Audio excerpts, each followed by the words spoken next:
I was born in Manteo, August 4th, 1925, and I've been a resident of this area for 91, almost 92 years. Manteo was just a small little fishing village, actually with no access from the island except by boat. The bridge wasn't built till 1930, and see, I was born in 25. Well, the island first was almost self-contained. If you wanted vegetables, you raised them. If you wanted fish, you caught them. And we didn't have a whole lot of boat traffic until after the 30s. World War II made a major change immediately to our whole island.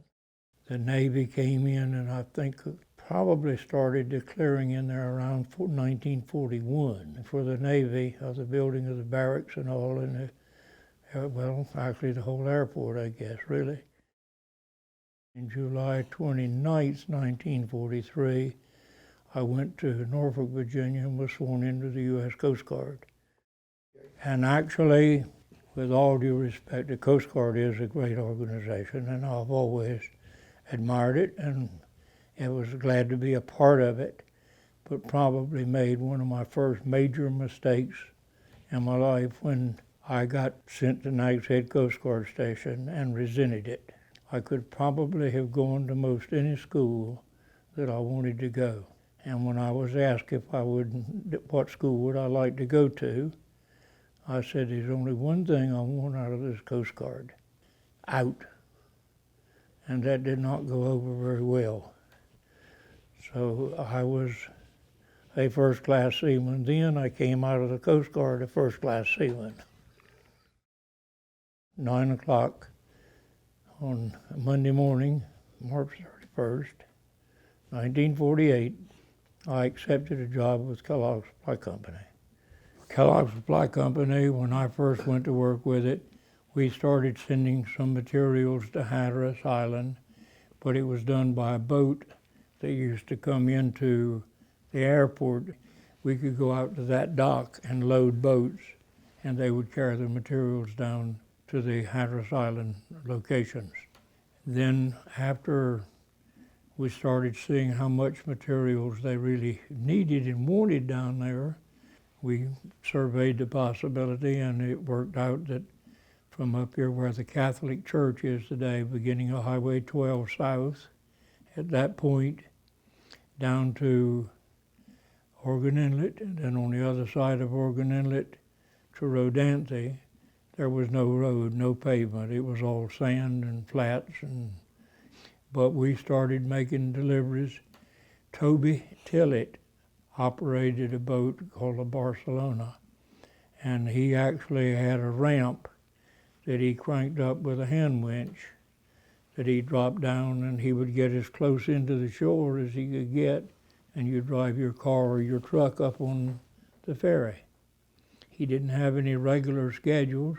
You called him, and he would tell you when he could take you. When you got to Rodanthe, there was a paved road.